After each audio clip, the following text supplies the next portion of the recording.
going on, everybody? Welcome to another edition of the NFL Betting Show as we look at Week 18. I cannot believe we are in Week 18 already. It feels like just yesterday where Isaiah Likely's foot was just too big to give the Ravens a win in Arrowhead. Those two teams may see each other later on this month, but I digress. I'm your host, the spitting statistician, Dane Martinez. We got Sam Chowdhury in the building. We got Prop God in the building as well for the last week of the NFL regular season. We're going to be giving you what you need in terms of the playoffs throughout the playoffs so you can continue to win cash. But let's get started right here because it is a weird week, guys. You know, there are some teams that are in it, some teams that are out of it, some teams that we don't know if they will be in or out of it between now and when they actually play. So truth be told, you know, there's thin props that are out there, right? Because we don't know about everybody. There are teams resting their players. Even our guy Saquon Barkley is not going to go for the NFL rushing record. It looks like Josh Allen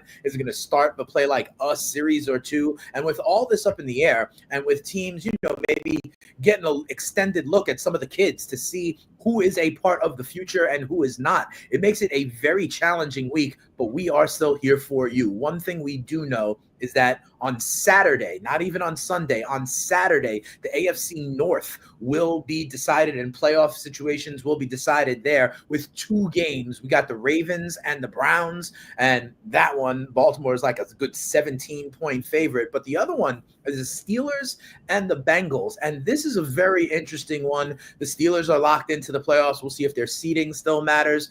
Cincinnati needs to win and get help in order to make the playoffs. And so we all have some plays on this one. So Sam, let me start with you. What are you looking at in this game between Pittsburgh and Cincinnati?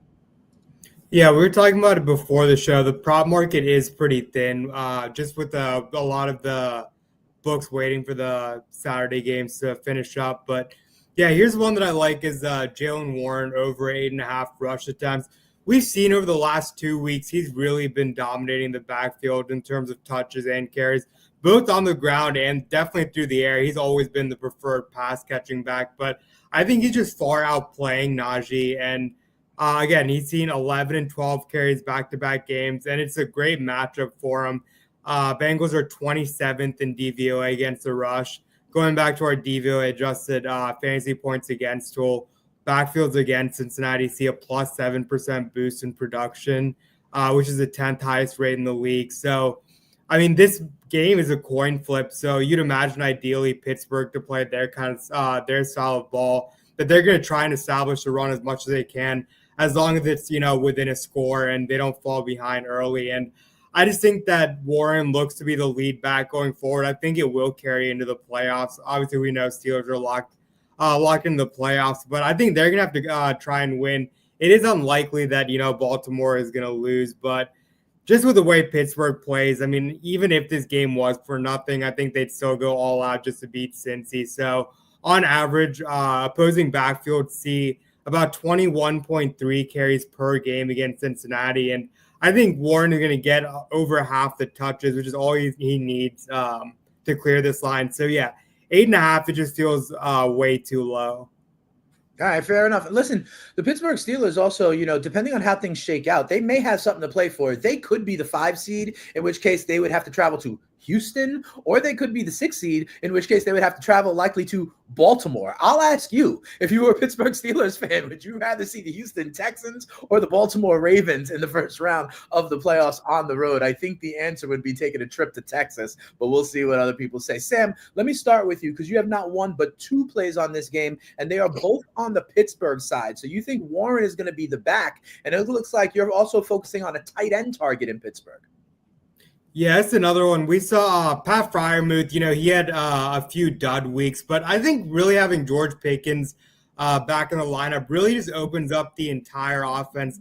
I thought it'd be the other way around. You know, I thought he'd be the clear number one and he just dominate targets. But we've seen that that's not really how the offense works. It's not going to just center around one guy. Just with and on top of that, we've been picking on tight ends against Cincinnati all season long. So just based on the usage we've seen, and even before Pickens got hurt, we've seen this whole season, Pat Freiermuth, he's kind of sort of fallen by the wayside. He's sort of been the number 2 all season, but there hasn't been really any any real number 2 target to count on outside of George Pickens. It's just been Pickens and sort of a sporadic amount of, your Van Jeffersons, Calvin Austins, you name it. But here, just coming off the 7 catches on 8 targets for 60 yards last week, I think he's gonna have another big game. But just with the Cincinnati matchup, they're 26th in DVOA against the pass, 24th against tight ends. They allow league high in targets and receptions to tight ends, and the third most receiving yards per game to the position. So again, based on the usage, what we saw last week, the matchup, I do think Pittsburgh. I mentioned I like Warren because I think they are going to want to try and establish a run as much as possible. But I think that they are going to get into a shootout, which is probably not what they want. But even just to move the stakes, I think they're going to rely on Pat Freiermuth sort of in the intermediate area with Pickens, more on the go balls down deep. All right. We got people in the building already. Chi-Town Kick saying, yo, what up to everybody? Been stacking in the building, giving us a wave here to start 2025 as well. Prop, let's go over to you. You hear Sam talking about Pickens. It looks like he's someone we have been on Pickens a lot this year. We've been talking about him, especially as the fit with Russell Wilson, some of the deep passes with his moon ball, some of the contested catches he makes. And you think that Pickens is going to keep getting people paid on Saturday? Yep. A lot of things going into it as well. He could get consecutive 1,000-yard seasons if he gets 104 receiving yards. He's leading the team at ADI at 13.6. And I've been targeting this Cincinnati secondary all season. They're giving up the 8th most receiving yards per game, the longest reception. They're giving up the 8th highest average to opposing receivers. And they're giving up the 7th most yards after the catch to opposing wideouts. So I just think the 65.5 is a smash spot for Pickens. Last week against Kansas City was a bit of a tougher matchup. Had some missed opportunities as well, though. So I like, him to respond after the narratives of him not running his route correctly that will lead to the interception for Russell Wilson in the end zone. So I like for Pittsburgh to get back on track. He's got a great track record against Cincinnati as well. 195 yards against them the last game last season, 74 yards against them a couple weeks ago. And I like him to keep that trend going up, especially get to 1,000 yards. Because, with these receivers, we see Mike Evans, he's chasing, 10 straight years now? 11. Like 11 straight years. So I think these young guys want to get their own streaks going. And it's and I kind of think it's like maybe an ego thing too. And then I was kind of conflicted because I think his longest reception is a good spot too, but I mean, he gets a couple 25-yard catches, and he's right there at 50. We need 15 more yards. So I think it's just a smash by all around for Pickens. All right, yeah, you can't hate going against the Cincinnati defense. It seems like a lot of people putting up points about them. Now, Prop, you also, though, are going on the other side of this one as well. Remember, Cincinnati with everything to play for, but you're not on Jamar Chase. You're not on T. Higgins. You're not even on Gesicki doing the gritty. You're on the kind of one of the others out there and think he can have a big, at least one big catch. Yeah, and I think Yoshi Voss is kind of slept on, but he's been producing for Cincinnati all season. So another one where I was conflicted on the yards and the longest reception. I'm probably going to end up taking both, but the over 15.5 for the longest catch for Yoshi Voss. He's over in 10 out of 16 games this season, and in 6 out of the last 7, including the matchup against Pittsburgh. He had a 17-yard catch a couple weeks ago. Look at our DVOA tool. The Steelers are allowing wide receiver 3s to produce at a 15% rate above the league average. So I thought that was a little sneaky spot. And you play the others, and you get softer lines, but he's a part of this offense. And I want to say he leads the team at ADOT as well too. When I was pulling my notes, yeah, he does. Wait, what was it? I want to get the exact right numbers. Yoshi Voss. No, he does. 11.7 on the ADOT for Yoshi Voss. So I always have to say his name slow so I don't mess it up. But I think I got it right. There you go. Yeah. Yoshi Voss, I mean, like if his ADOT is like 11, 12 yards, right? All he got to do is catch it. And then it's only like 4 yards of yak for him to get over this number. So I like that. Yep. You can get that at minus 115 over at Bet365. Now, listen, Sam's on Warren, Sam's on Freiermuth, Prop is on Pickens and Yoshi Voss. Guess what, though? None of those guys are fringe MVP candidates. The guy that I am backing is, however, I'm going with Joe Burrow, or as I like to call him, Joe Thorough, to go over 275 yards and 2 passing touchdowns. You could put those two together, get it at -110 at FanDuel. I mean, I had to do a double take when last week they said that Burrow had a streak of 8 games of 250 yards and 3 touchdowns, and that was the first time that that's ever happened in NFL history. He has put his Bengals in contention, like winning 4 straight games. He has put himself on the fringes of the MVP race. It's obviously, in my opinion, going to be Josh Allen or Lamar Jackson, maybe Saquon a tier below that, and then Burrow. But Burrow has been absolutely amazing over the last couple of weeks. All right, he has actually gotten over this number in 5 of his last 7 games. He's had in those 5 at least 309 yards passing, including the 309 and 3 touchdowns he had against Pittsburgh in week 13. So all he's got to do is replicate that, and he would go over this one. All right. The Pittsburgh Steelers pass defense is also bottom 10 in terms of yards allowed on the season, 3,874.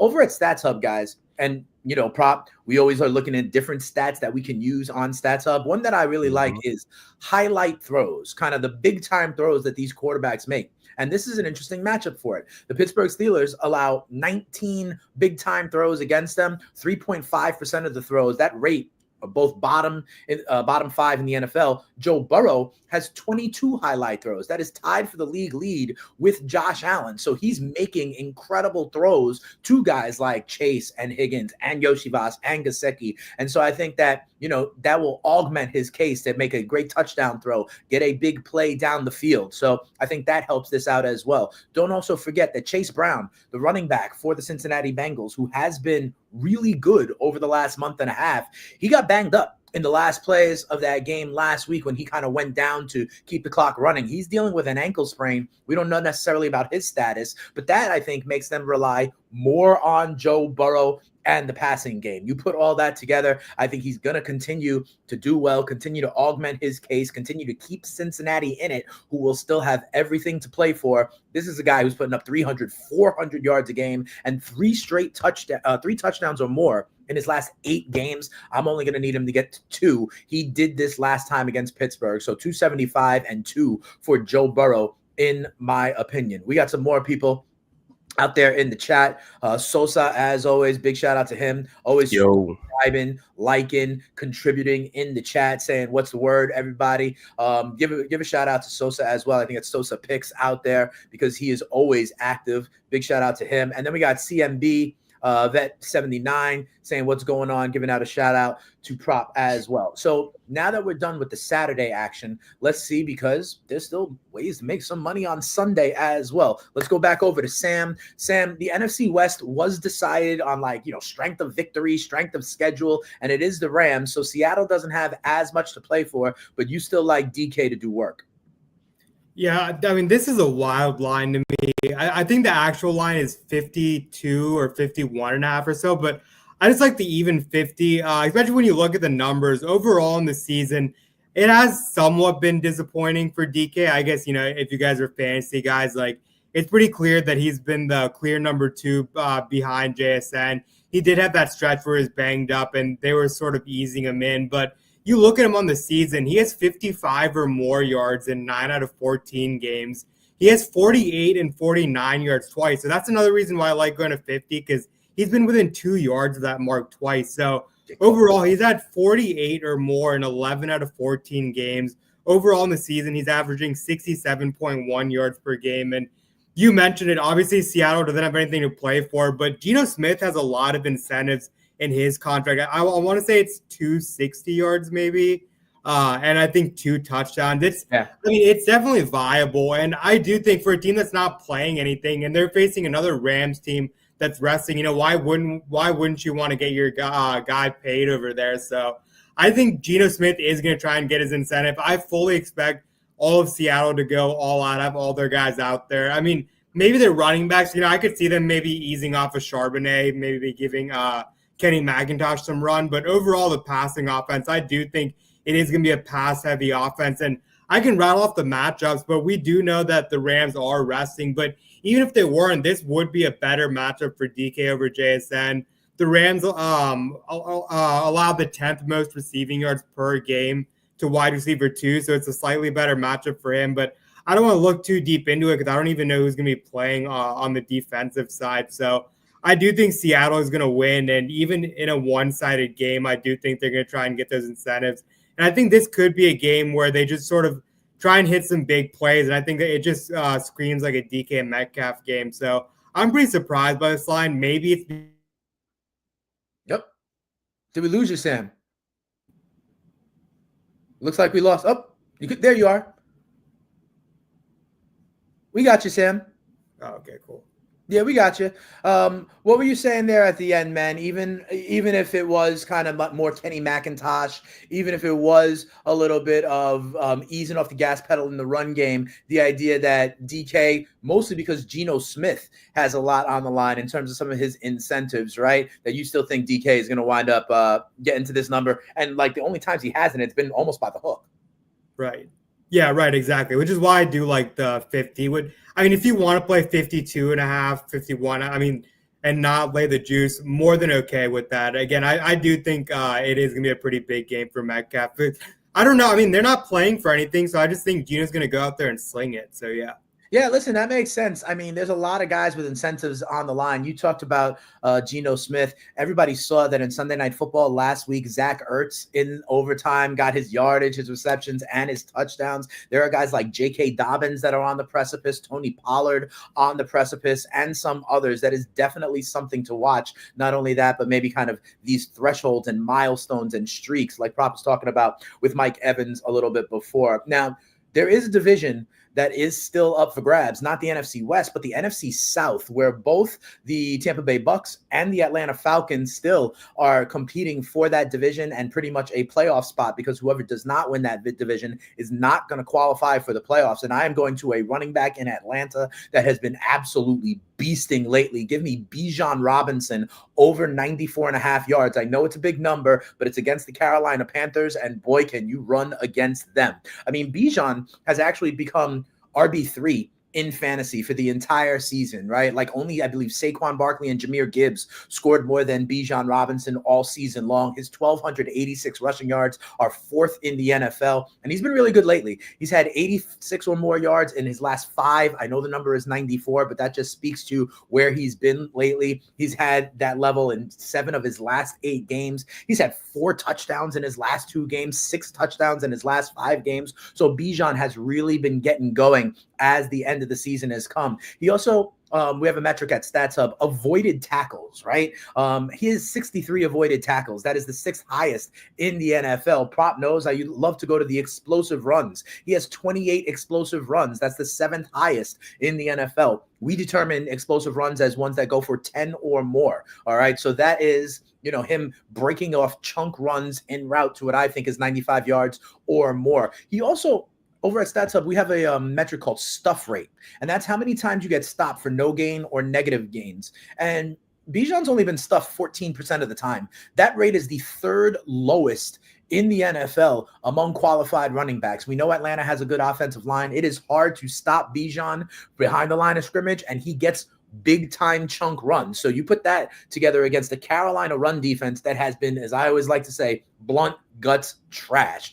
Prop knows we've been attacking the Giants run defense, the Saints run defense all year. Carolina's been even worse. Carolina's been giving up 5.1 yards a carry. That's the worst in the NFL. They've given up 2,830 yards on the ground this year. That is the worst in the NFL. That is, check this out, Prop, that is 575 more yards than the New York Football Giants so far this year. And we've been going against them every single week. All right. They've missed 105 tackles. That's the most in the NFL. Their stuff rate. Oh my goodness. Bijan getting stuffed only 14% of the time. The Carolina Panthers have only stuffed the running back 14% of the time. That is the lowest in the NFL. They have given up Prop. I know you love the explosive runs, right? Yeah. Carolina Panthers have given up 75 explosive runs so far this season. That's by insane. Contrast, Prop, that is 9 more than the New York Football Giants, who we have been attacking all season long. So you put all that together, the fact Bijan's been good, the Panthers are quite literally the worst run defense in the NFL, and that the Atlanta Falcons, with a rookie quarterback, have it all to play for. The smart decision for Atlanta will be to turn around and give Bijan Robinson the rock. I think they will, and I think he gets to at least 95 yards on the ground in this one. We got other people out there. Listen, Mom Who Bets, what's going on? We got what's the vibes? New year, new money. Let's go get it. Absolutely. We got when I was giving out some of those stats, it looks like CMB. Damn. And it's true. I saw Prop's reaction. And that's why I like to put it up against the Giants, right? For context. Because we've been talking about the Giants all year long, and the Panthers are far worse. So they're going to drop to Bijan. Let's get to another running back prop. We'll go to you here. It looks like in a game in the NFC North where the Packers are pretty locked in, but the Bears may be fighting for some respectability. Caleb looking for his first season to not be a bust. They're trying to put stuff on tape for what will ultimately be a new head coach, and you're back in the running back in this one. But in the receiving game, getting maybe some checkdowns from Caleb. Yeah, DeAndre Swift over 11.5 receiving yards, minus 120 on DK. It's simply just mispriced. I'm probably going to play it up to 25. I did the same thing last week and against the Seahawks, and he had 28 yards. So Packers, like you said, nothing to play for. I think the Bears are trying to take some rhythm into next season. As far as winning the game, I'm not sure. I think Malik Willis could beat the Bears at this point. So,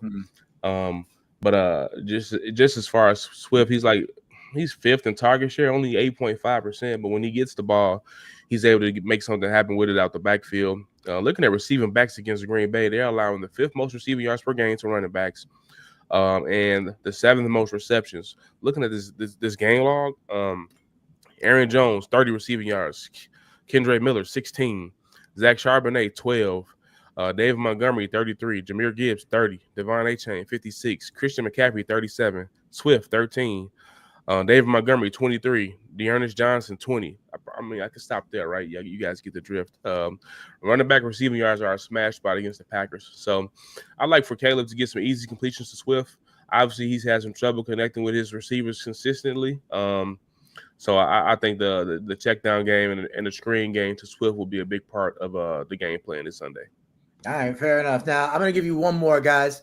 And you heard Prop talk about it. You heard everybody talk about milestones, streaks, trends. One of the biggest ones that everyone's known about for about a month has been Mike Evans, right? And can Mike Evans get to 1,000 yards? He needs only 85 yards. So here's the deal. The Mike Evans number is, I believe it's like 92.5. Now, I was going to go Mike Evans. I really was. But they're playing the New Orleans Saints. It's a divisional matchup. And I got a feeling that New Orleans is going to do everything in their power to prevent that from happening. I think they're going to roll coverage over. I know Lattimore is not there anymore, but they are going to try to not let this happen. So I am looking for a pivot to go away from Mike Evans and on someone else. And I'm landing on Bucky Irving. I'm going with Bucky Irving to get over 84.5 rushing yards in this one. I think Mike Evans only needs 85 yards, but the Baker, the team, they're all talking about it. I think New Orleans is going to focus all their energy on Mike Evans. They got nothing else to play for, okay? And I think the way you pivot against this is by Bucky Irving. Bucky Irving has been amazing lately. All right, Bucky Irving has 5.5 yards per carry on the ground. That's 4th best among running backs in the NFL, behind only Saquon Barkley, Derrick Henry, and Jahmyr Gibbs. Bucky also has, we have a metric over at StatsHub called the juke rate. That's when you get people to have non-contact on their tackles, when you juke them, right? His juke rate of 5.3% is the best in the NFL, okay? If you've been watching Tampa, you can just see it. Bucky has a ton more juice than Rachaad White, a ton more juice than Tucker. He is an explosive back, and he has been amazing since the Tampa Bay bye. Okay, there's been 5 games where Bucky has started and finished the game. He left one game real early because of those nagging back injuries. He had 113 rushing yards last week against Carolina. He had 88 against the Giants, 152 against Carolina, 117 against the Chargers. He's also been involved in the passing game. I couldn't find a rushing and receiving yards number, but if I could, I would do that as well. Because, I mean, he had like 152 scrimmage yards against the Giants, 185 against Carolina, 190 last week against Carolina, 113 rushing yards with another like 77 receiving yards. So he has really been a focal point of this offense. I think with New Orleans, who is a bad defense, okay? They give up 379 yards a game. That's third most in the NFL. Their run defense has given up 4.9 yards a carry. That's the second worst in the NFL, behind only Carolina, who I told you about before. They have allowed 92 avoided tackles against them. That is bottom 5 in the NFL. You put it all together, I think they focus on Mike Evans. That opens the door for Bucky Irving, who has been amazing lately against the bad run defense. I think Bucky Irving gets to at least 85 yards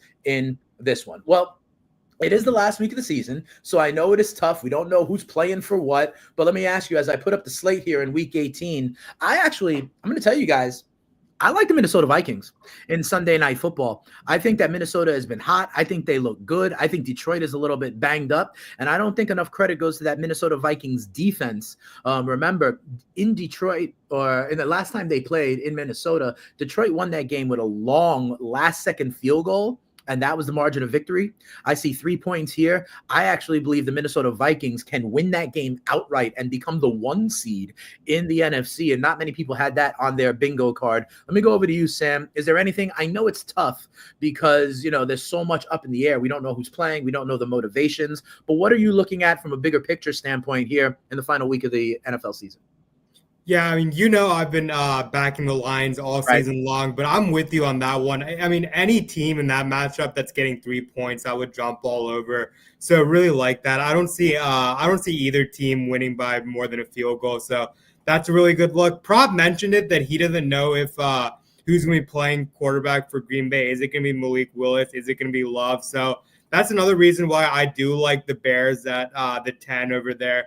I do think that even if Packers play all of their starters, I think just with it being a divisional game, and remember, Chicago almost won that game the last time they squared off. You just never know with these divisional games. So, and with the offense of the Packers, I mean, I don't know if this team's ever going to blow anyone out with them trying to give Josh Jacobs the ball 30 different times. So I do like the 10 over there. You also talked about it earlier, the 10.5 with the Kansas City Denver. I mean, yeah. I do think Denver probably wins the game, but I don't think they're going to blow out Kansas City. I think Wentz is a more than competent backup quarterback. He balled out in Week 18 last year too, so that's another one going back to the divisional game. I don't care if the starters aren't playing.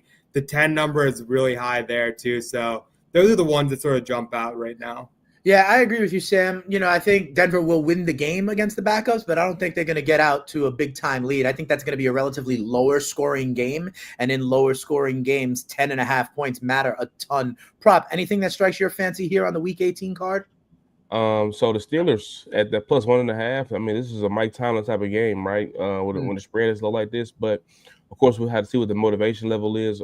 We obviously expect Baltimore to beat Cincinnati, which would pretty much give them the driver's seat for the AFC North. But I could just see the Pittsburgh Steelers trying to play spoiler because it's a division rival and put the Bengals season to rest. So I like the 1.5 with Pittsburgh.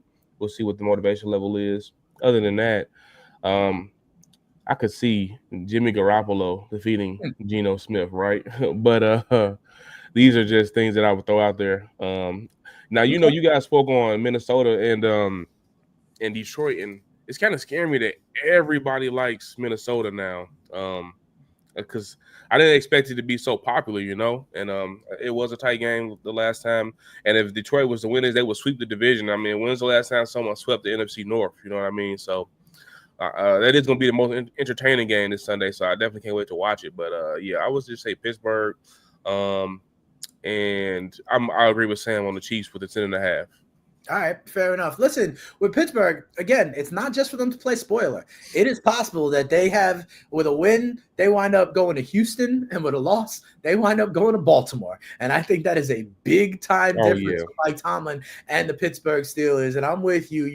I thought Minnesota, I was going to be out on a limb a little bit, Prop, but it seems like a lot of people like the Vikings. I don't know if it's just that, people are warming up to the idea of what Sam Darnold can do with that offense, or if it's the Minnesota defense, or if it's the fact that Detroit has just been banged up so much. And I got to tell you, I think eventually, I don't know if it's on Sunday, I don't know if it's sometime later in the month of January, but just like last year, I think eventually this is going to bite Dan Campbell in his hind parts. This idea of going for it on fourth down all the time, the onside kicks when you don't really need to. I wonder if kind of just going so extreme aggressiveness. I get it. It's an identity and it works for them. I wonder if it's going to bite them in the ass at some point. But that'll do it from here. I know that eventually next week we're going to have the NBA betting show on Wednesday. We're going to have the NFL betting show as we go into wild card weekend with me, Sam, and Prop. So make sure you get those bets in now. Always hit us up on Twitter. Always subscribe here to the FTN Fantasy channel because you then can get notifications when we go live.